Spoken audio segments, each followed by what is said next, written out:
Hey guys, what's up and welcome back to this YouTube channel. It's your guy Igor here. Guys, it's been 7 days since I haven't published any videos. It's been 7 days of war in my homeland, in Ukraine, when the city started being bombed by Russian military forces, by the invasion, by the war. 7 days since I got my first phone call in the middle of the night here in Canada from my dad in Ukraine, saying that they are under attack and they are being bombed and bomb shells are dropping on the city. Right following the speech of this lunatic President Putin, president of Russian Federation, the dictator, right after he, right even before or after, I don't know. Basically, they started bombing before they even said anything on the TV, or right after, or simultaneously. By the time news got here, the war was already there. And guys, so I haven't published videos for about, I would say, 7 days now, guys. Because, yeah, I couldn't get my head around it. And I just want to say, guys, I made a post and lots of you responded. And I want to thank you so much, guys, for all of your support towards Ukraine and towards Ukrainian people. I also want to say, guys, that to answer your question, if I'm safe, I'm in one of most world's safest places. I mean, look, I'm in Canada, so I'm safe, even though Canada doesn't have much of an army to have an army, like almost no army in this country.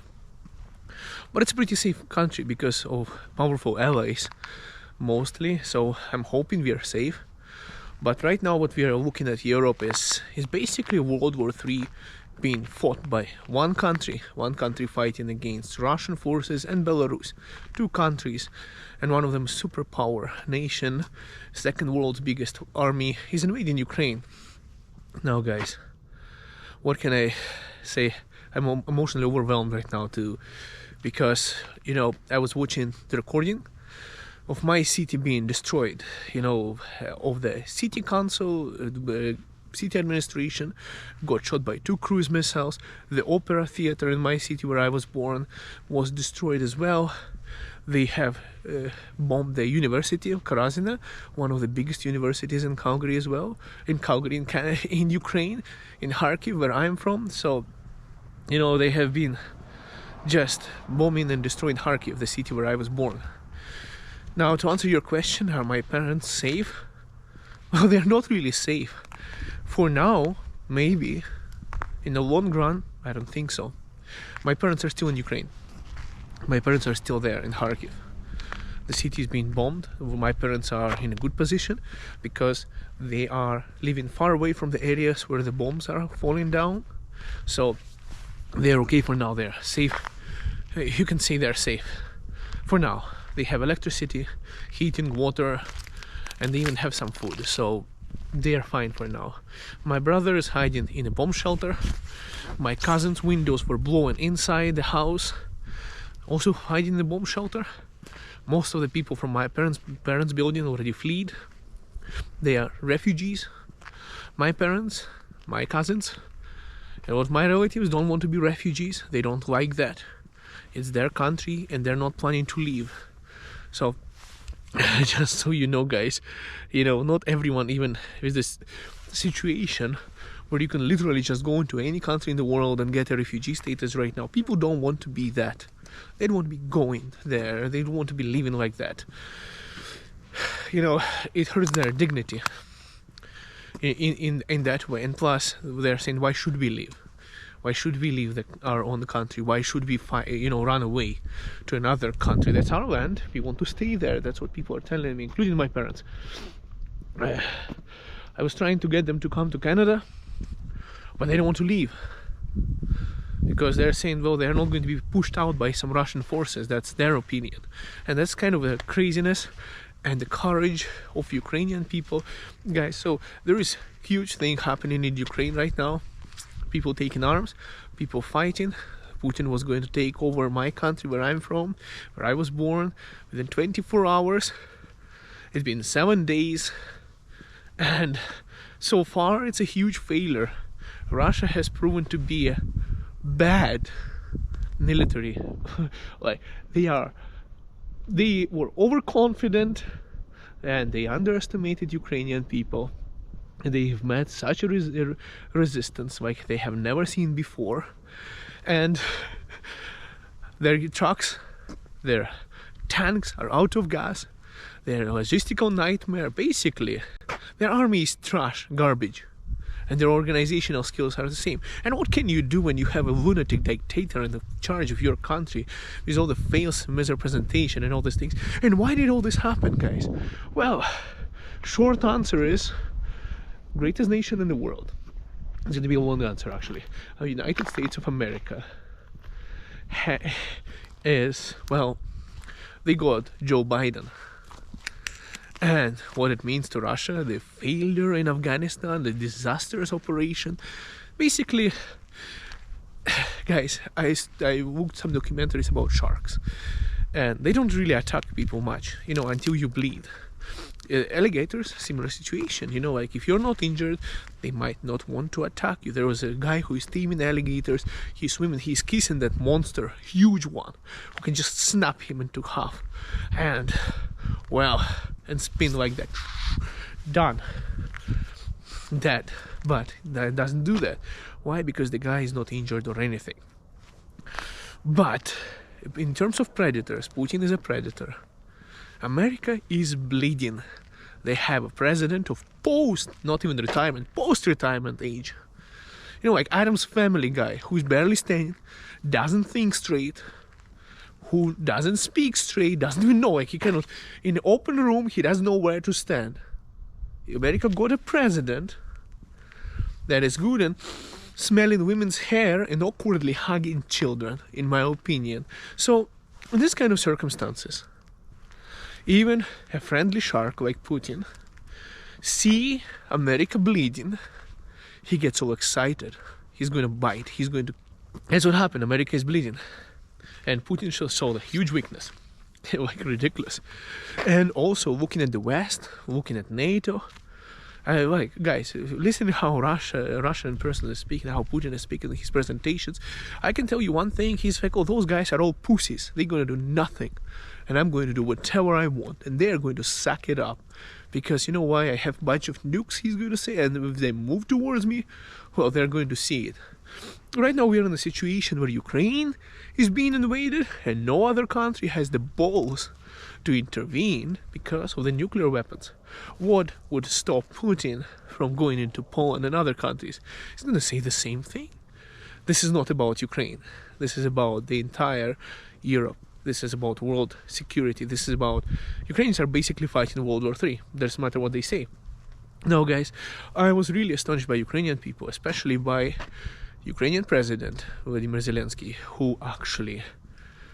He's got a price tag for his head. According to the, intelligence, the Russians want him dead. They want to decapitate Ukraine. They want to take over Ukraine. And he decided to stay. They call him Nazi, fascist, when he's in fact Jewish. He is part Jewish guy. So how the hell do you call a Jewish person Nazi? You gotta be totally out of your mind, but that's Russian government. They are. Right now, if you're protesting in Russia, you can get up to 20 years in jail for treason. That's a new legislation if you're supporting Ukraine all of a sudden. So there is no freedom of speech. So guys, I'm really grateful to the entire world, including Canada, for closing down. I mean, I'm going to start with Canada because Canada was #1 country to ever and always to support Ukraine. So Canada is the best freaking country in the world, and I made so many videos about it, and I still stand by my word. Canada is the best country in the world. Now, Canada has provided a lot of help to Ukraine, closed its airspace. Then the European Union did. The European Union helped Ukraine, and then finally US, Joe Biden came up and he said something, and he's like, I'm going to give a pat on the back of Ukrainian army and people for standing up against the aggression. Good job, guys. Go fight. Go figure it out by yourselves.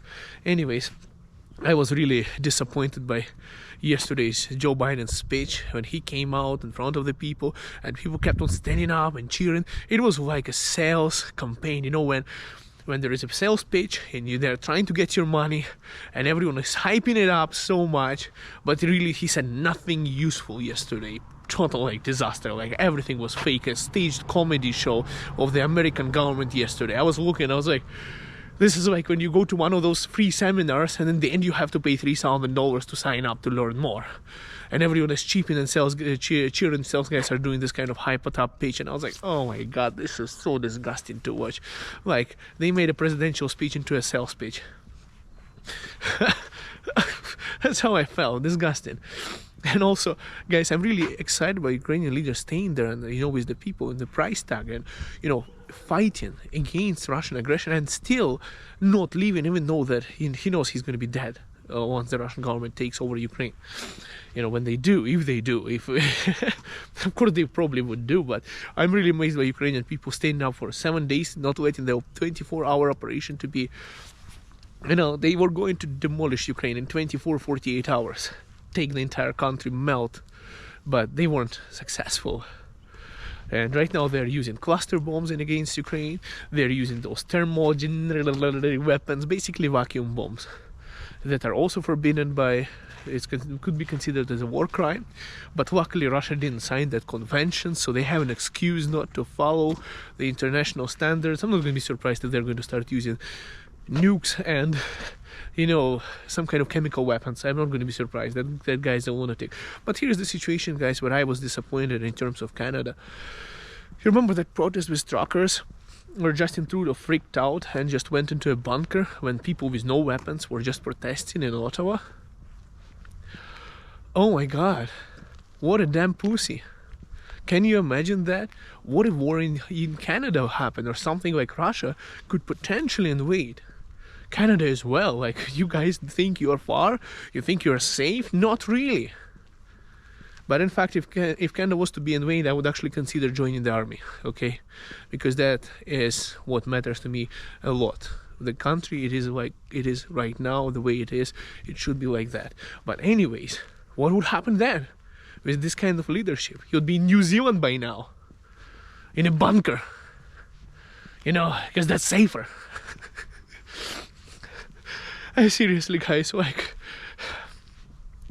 you know, you get the most, you know, I don't know how to express myself in English in this term, you know, like razmazня. How do you say razmazня in English? I don't know, like damn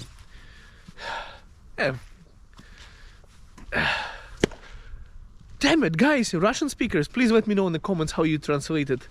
That, you know, like you know, the person who cries and, you know, like weak and this kind of thing, you know, like almost girlish, like, or I don't know how to express it. What's the right word for that in English, guys? Let me know in the comments down below. I mean, that's what I feel. I mean, this is what we have.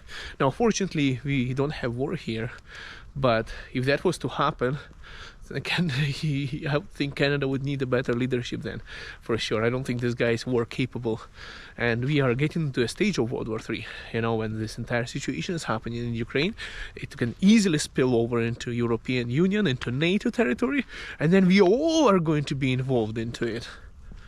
So, now, guys, to be honest with you, I'm a little bit, you know, the entire situation around the globe now, there is a good part about it is that they actually took a lot of sanctions against Russian Federation, so they actually send that country into Stone Age. So they actually send the entire nation, the ruble devaluated by 30% in few days, the stock market is shut down, the currency has crushed, the billionaires have been sanctioned, their things are getting seized, they have been disconnected from SWIFT, from the international banking system. Their Visa cards, Master cards do not work in Russia. Companies like Apple, you know, British Petroleum, and I think Shell as well. Don't quote me on that, guys. I don't have the entire list, but there's a lot of companies, including Nike, that stopped their sales in Russia. This entire war of Russia and invasion of Ukraine has turned them into below third world country. Now they're just, interest rates doubled in one day. They're now 20%. Just think about it. You're buying a house, let's say like this, you have to pay 20% interest. You cannot afford it no more. None of them can. So the entire nation is broke. Now they're not going to have technologies. Now they cannot fly. Aeroflot is a scrapyard of airplanes now. They're airplane company. So in terms of sanctions, yes, the entire world did really good, but it's not going to stop people in Ukraine from dying, from cities being destroyed, universities, hospital, ambulances, residential districts that Russians are bombing. They don't care. They're just bombing everyone in Ukraine right now. And throwing cluster bombs and all of those forbidden weapons. They're just demolishing the city where I was born. So, guys, I know that the world did a lot of things for Ukraine, but looking at how my city is being destroyed right now, and me living in Canada here peacefully and knowing my friends and relatives are there, even though lots of friends that I studied with, they are already out of Ukraine. Lots of them. Friends, but relatives are still there and they don't want to go. They don't want to go. They're not like me. They're not journey people. They're not going to travel to other countries. So, yeah, it's really pathetic to watch a country being destroyed and a country, another country just being sanctioned for that. So, I mean, sanctions are good, but they're too late.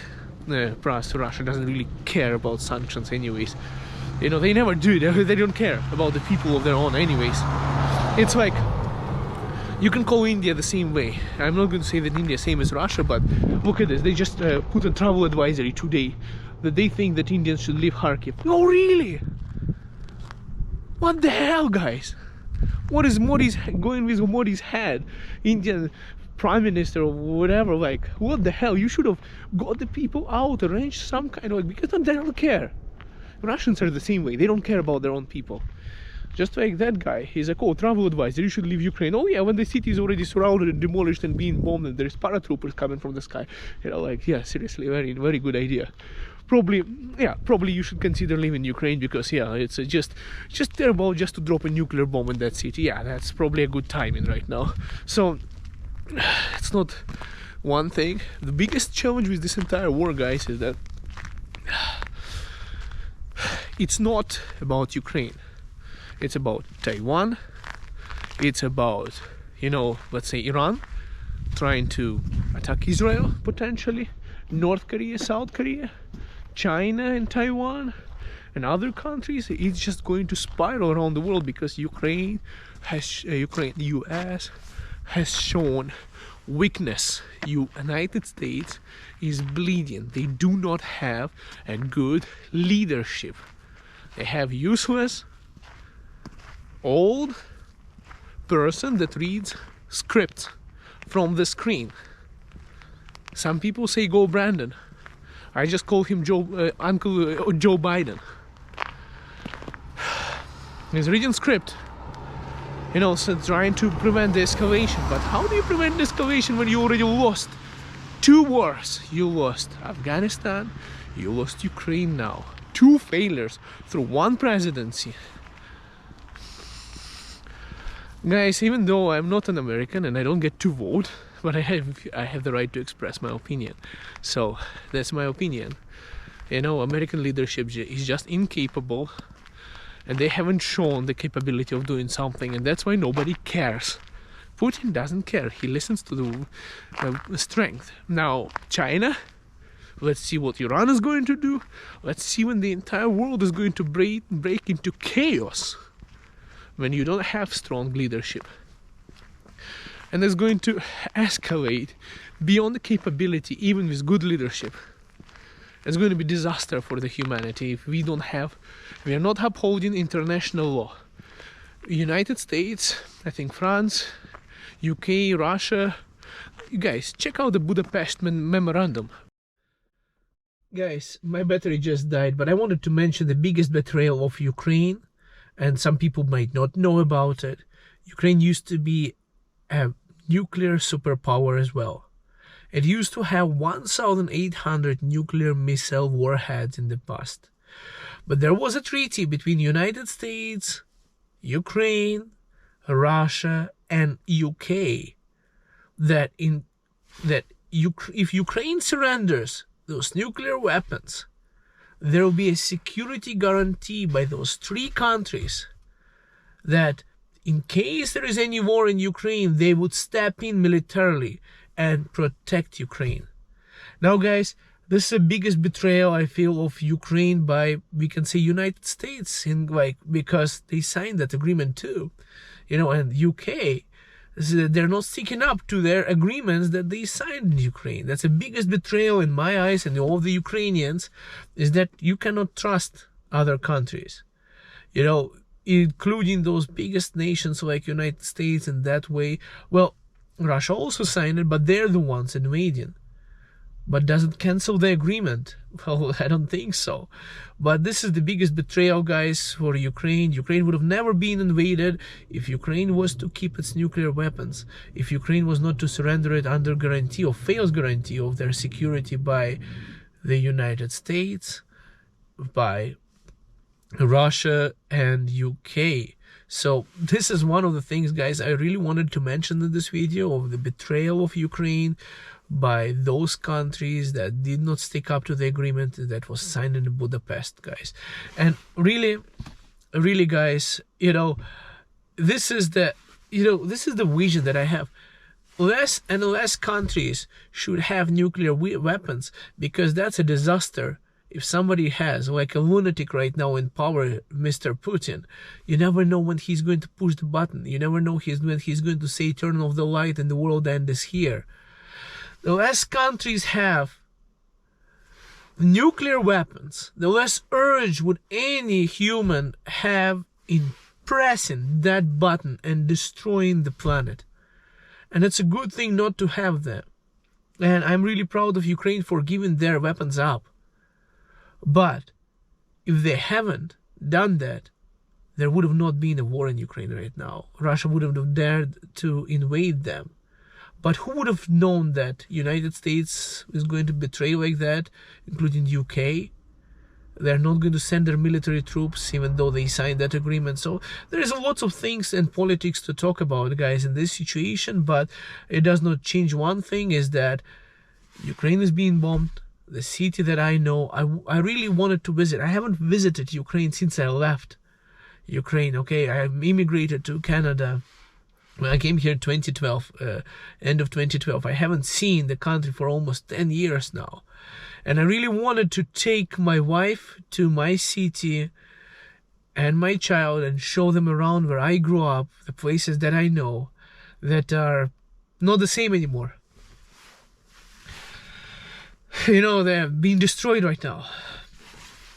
So I don't know if I'm going to ever take my kid and my wife to the places that I know, because I don't think they'll be the same way. I know the government building, the Opera House, the Freedom Square, that's the place where I spend a lot of time with my friends, hanging out, restaurants, visiting those restaurants in downtown, all the outdoor activities, festivals happened there, and lots of interesting activities were going on. It used to be Lenin Square. There used to be a Lenin, and finally they demolished that guy. And it used to be like a place where people meet, place where people get married. That's the place that's being bombarded right now by Russia. And I don't know if I was going to end up visiting Ukraine after I left here 10 years ago. So in that way, it's really difficult for me, because, kind of not a good situation. Really disappointed right now. Maybe I'm selfish or something, in terms of preserving my memories from the childhood or something. But, it's just disappointing that this entire situation happened. And it is done by a bunch of brainwashed Russian people who have watched state media. There is propaganda there. They don't have freedom of speech. They cannot speak up. They are a dictatorship, an abomination of the world, a pariah state right now because of this entire situation. The world doesn't want to have anything done with Russia anymore. But doesn't really help, They still have the nukes and they still have the capability of invading your country wherever you are in the world right now. They're invading Ukraine. It's a 42, I don't remember, million people nation. It's a 22nd world's most powerful military. It's not a weak country. It's appeared to be stronger than people are actually expected. But what's good in it if the things are getting destroyed, if the civilians are dying, families being disrupted, women giving birth in a bomb shelter while bombs are being dropped? That's so disappointing. Like in 2022 this has happened. It's just unimaginable turn of events, something that anyone hasn't ever anticipated or expected. I don't know. I don't think I'll be visiting Ukraine any soon anymore, because there is nowhere to go anymore. And my parents are still there. They're fine for now. My brother is somewhere there. His son is missing. We don't know where he is. I hope he's alive. I hope he's fine. Right now there's a disrupt with the internet connection. Just before I start recording this video, I wanted to talk to my parents. I couldn't get hold of them. So I'm still praying that they are fine and that people in Ukraine stay strong and they do not, I just don't want to see civilians and people who have nothing to do with politics, people who go to work to provide for their families. They have nowhere to, they don't care, they don't follow politics, they don't know what's going on. And then all of a sudden their house is getting bombarded by bombshells. Just think about it. Kids without their parents are handed over to the border security in Poland, and parents are leaving them there for freedom and returning back to fight for their own country. That's really courageous and it's really emotional. And guys, I'm just blessed to be in Canada, for not being there. Otherwise I would have been there too, probably joining the military. What is else to do? If I didn't have Canadian citizenship right now, if I didn't have didn't have anywhere to go, I would most likely join the army, because that's the only place to go to try and make a change, make a difference on what's happening there. And I come from that part of Ukraine where I speak Russian only. I do understand Ukrainian. I almost never speak Ukrainian. But I might have to stop speaking Russian because of the invasion and the entire thing. But I spoke to Russian friends in Canada as well yesterday. 2 of them who are born and raised in Russia, Russians, were extremely disappointed. I have not heard anyone swearing this hard for so long. When I was talking to those guys, I was trying to limit my vocabulary that I could have said about the entire thing, but they were abusing their own president, the person that they used to support, Mr. Putin. And a lot of Russians are disappointed. Russians are not bad people. Not all of them, at least. But lots of them are brainwashed. Guys, this is the situation that we are in Ukraine right now. I'm in Canada, but this is the situation in Ukraine. Alright guys, so thank you so much for watching. I know this video is really long, but I tried making it shorter. This is the 4th time I'm trying to record this video. I got emotional multiple times, and guys, it was cheerful. It's ups and downs. My mood is going just like stock market during pandemic. Up and down, up and down, up and down, guys. This is the situation that we are in, and what can I say? This is the world we are living in right now, and we can make a change, guys. And I'm going to leave a charity in the description of this video, guys, to support Ukraine, to support those organizations that are supporting Ukraine, guys. So if you want to support Ukraine, if you want to make a change and support the people so that they have, food on the table and, some kind of support to those people whose lives have been disrupted, their food supplies have been disrupted, their cities have been destroyed, their family members have been killed, you can follow the link and support those people in Ukraine. Guys, I want to thank you so much for watching this video. I'm going to try to get back to the normal things that I've been doing. I discarded a bunch of videos I was going to publish, and I just couldn't do anything. My heart, my mind, my soul is in Ukraine, with Ukrainian people who are fighting for their freedoms right now. Alright guys, thank you so much for watching. We'll see you in the next video. Bye for now.